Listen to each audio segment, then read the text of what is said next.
Hi. Remember on my last video when I said we were gonna discuss the words washing and lost in Song of Songs 4:1 and we didn't do it? I wrote in the comment section that I would come on and make a quick video and we would talk about these couple of words. So it may end up being longer than I think because I tend to talk. But we were to look at that word washing, right? So they've come up from the washing. Where do we get the understanding of the washing? Well, we discussed that again in a prior video. And we found this curious little verse in Isaiah 4:4, and it says this. It says, the Lord, and the Lord there is 136, when we've identified our numbers, 136. Yes, repetition, because, we're slow-minded, we're foggy-minded today, we're slow to pick up on detail. And, so that's why I continually repeat, that you can go and do your own homework, your own study. So the Lord, 136, will wash away the filth of the women of Zion. She will cleanse the bloodstains from Jerusalem by a spirit of judgment and a spirit of fire. So we've talked about who actually does the judging of the nations. Well, the judging of the nations is the daughter of Zion. Identified in Micah 4 verses 13, it says, all nations will gather against her and say, let her eyes look upon Zion, let her be defiled. And yet the Lord says there, they know not the thoughts of the Lord. So we don't understand the Lord's thinking. We don't understand the way that the Lord does things. God says, my ways ain't your ways. Oh, you think you know who I am. And that's why God says, too, and gives us verses like, do not be led astray by the vain traditions of men. They're going to tell you what tickles your ears. And it's clear that that's exactly what this world came to be founded upon. Why do you think Jerusalem, and the women, and understand there, again, I wanted to talk about the fact that it is women. My pen. Is it going to write? It writes. Wow, I got a pen that writes. And it singles out the women here. And they'll say, well, it's just talking about, the entire nation. No, if it was talking about the nation as a feminine, which is what they like to liken the divine feminine to. It's a nation, it's everybody. It's talking about everybody. Just like the bride is everybody, every male, female, and child. Well, sorry, but if you're trying to liken that to a marriage covenant, you are sorely mistaken by that, because God identifies to us what God calls a marriage covenant in the very beginning. It was between male and female, one body, one spirit. And this covenant that you're trying to say is a marriage covenant, the bridegroom and his bride, that he has to wash with blood. And yet the Lord, 136, identified as daughter Zion, will wash the bloodstains from Jerusalem. The women. It's the women. She will wash away the filth of the women. Why are the women singled out? And it's not because, again, it's identifying a nation. But if you're likening the marriage covenant in this current covenant between this bridegroom that died to cleanse the blood off of his bride, which is many, then you really haven't been paying attention to the character of God.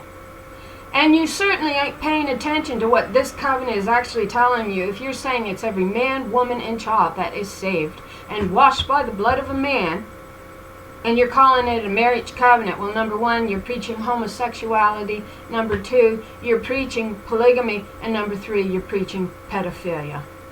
So every time you say that, and you clump them together and say, well, it's the bride of Christ, you're actually going against the character and the nature that God taught us that we were to be like, which was the nature of God, which was the spirit of the original covenant that the first Adam cast down, didn't want in covenant. So here we have the Lord, 136, saying, I will wash away the filth of the women. And the women are specified here. Why are they specified?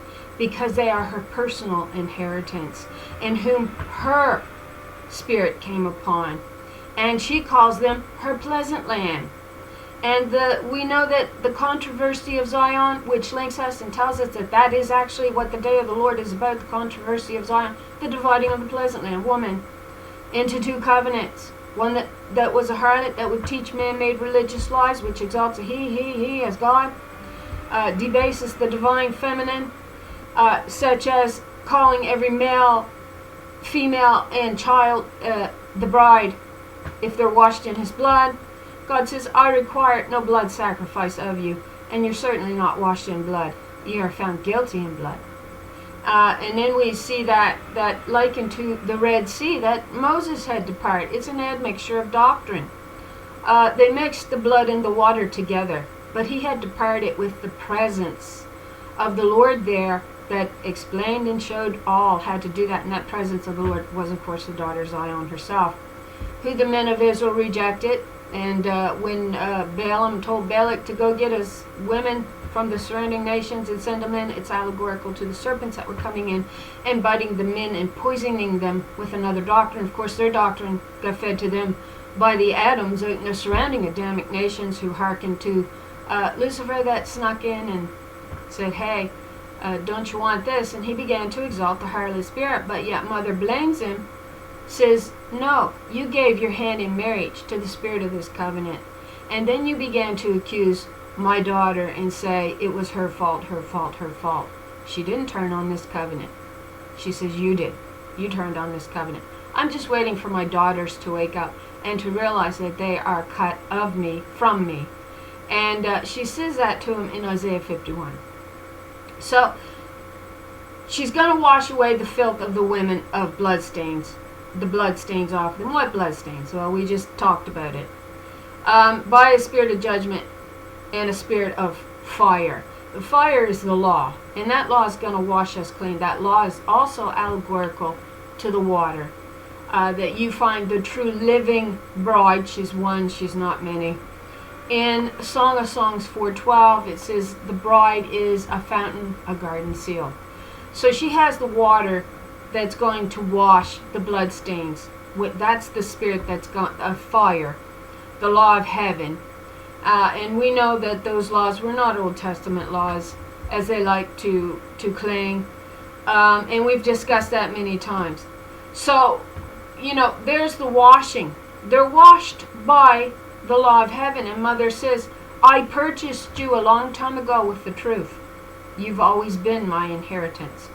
And you always will be. That's not going to change. So these daughters, this particular daughter comes out washed clean by that spirit of daughter Zion from above, because she's her personal inheritance, just like you saw her in Zechariah 11, and she took 2 staves onto herself. One she wrote her own name on, the other, it's got a man there.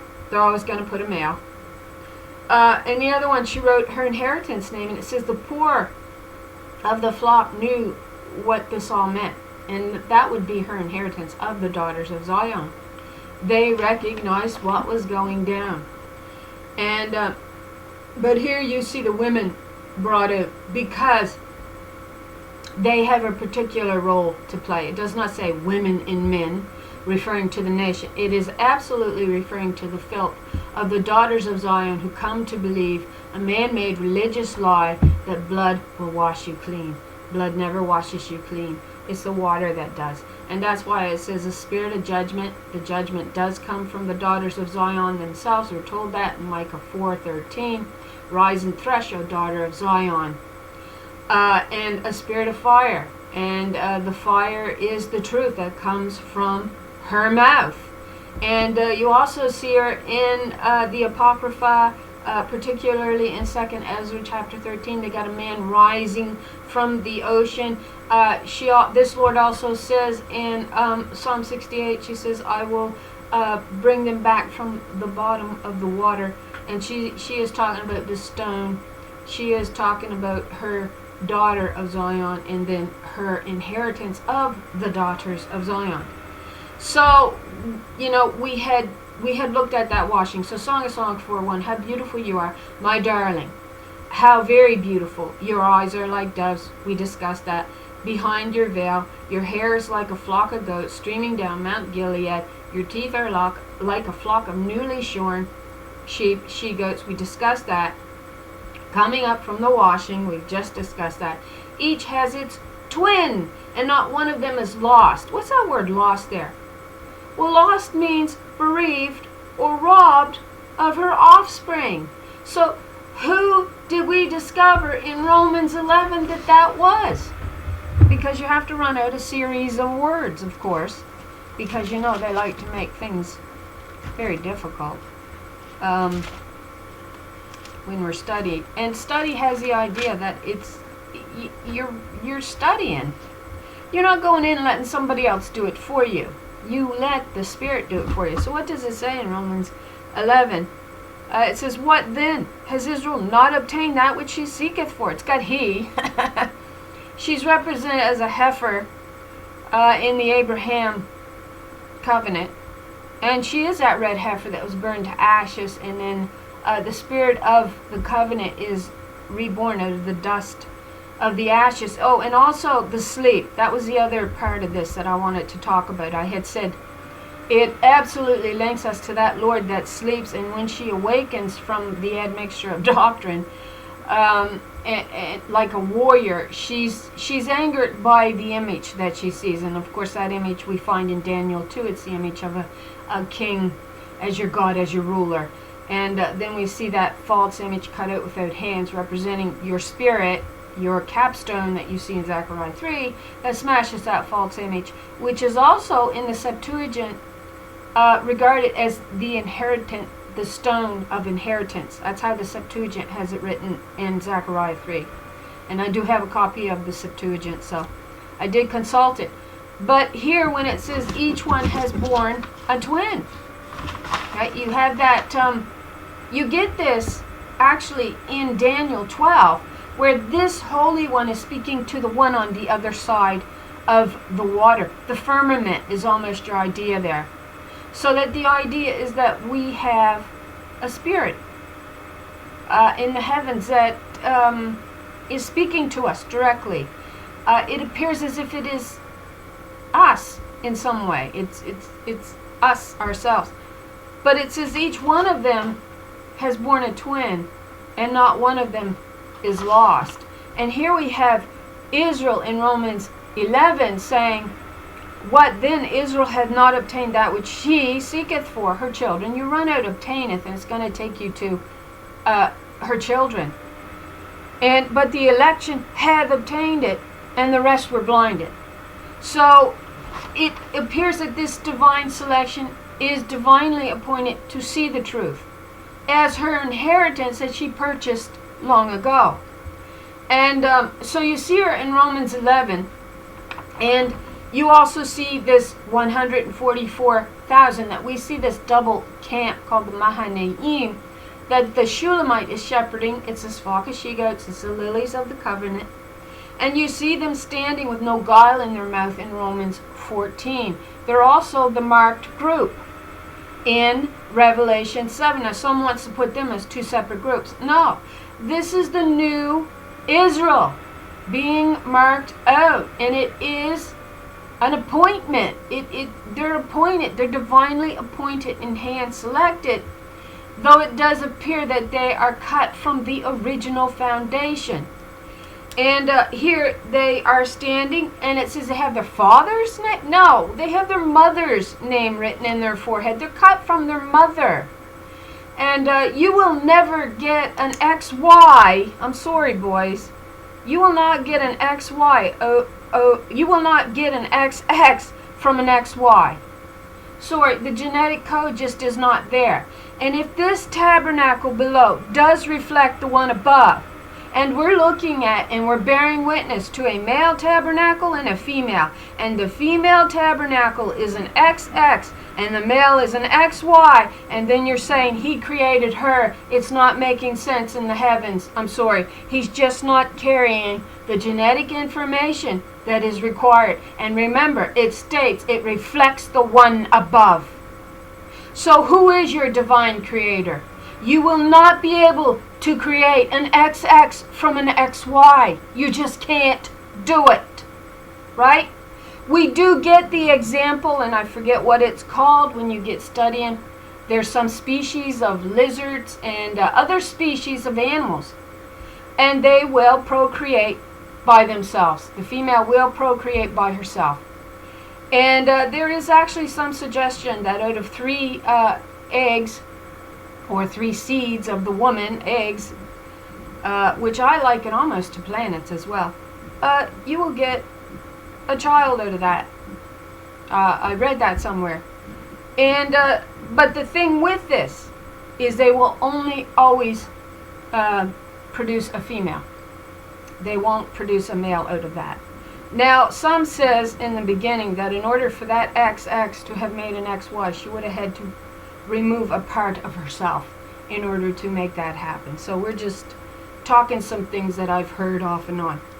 But if all of this is true and we're to use our reasoning, we are to use our physical eyes to bridge the world, this world, in the physical, in the spiritual world. We are to be able to see that come together when we use our physical eyes and quit relying on dreams and visions that you see in Jeremiah 23, and it says, you know, they have dreams and they tell everyone it to his neighbor. Well, they really were dreaming.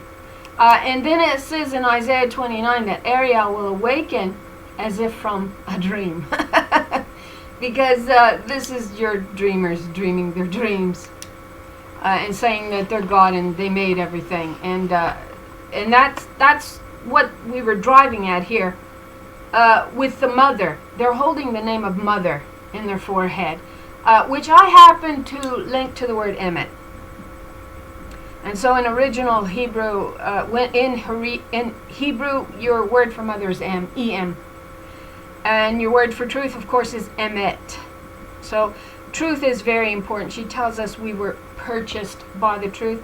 And in the book of James, it says we will be birthed by the truth once again. She chose to make that so. And so emet here, when you take E off, you remove your mother creator, and you end up with the word met, which means death in Hebrew. So if you study the golem, and that word does appear once in the Bible, David says, "You've seen all my substance," and so that word does appear there. And I've come to believe that the word that they're actually sealed with is emet, mothers of truth. They're holding no guile in their mouth. They are the first fruits offering in the sense that this is her pleasant land restored back to the spirit that she will work through, she will move through. And she says, "My glory I will not give it to another, it belongs to my daughters." And then she says here, "I'll wash the blood off of you." And she washes the blood off of us with the water. And that water then begins to fill our vessels. And then you get this word jar. I'm sorry, I'm babbling, which is female. You get this weird passage in Ecclesiastes. I was actually looking at it, and I come to understand what that meant. I'm sorry, I have to go.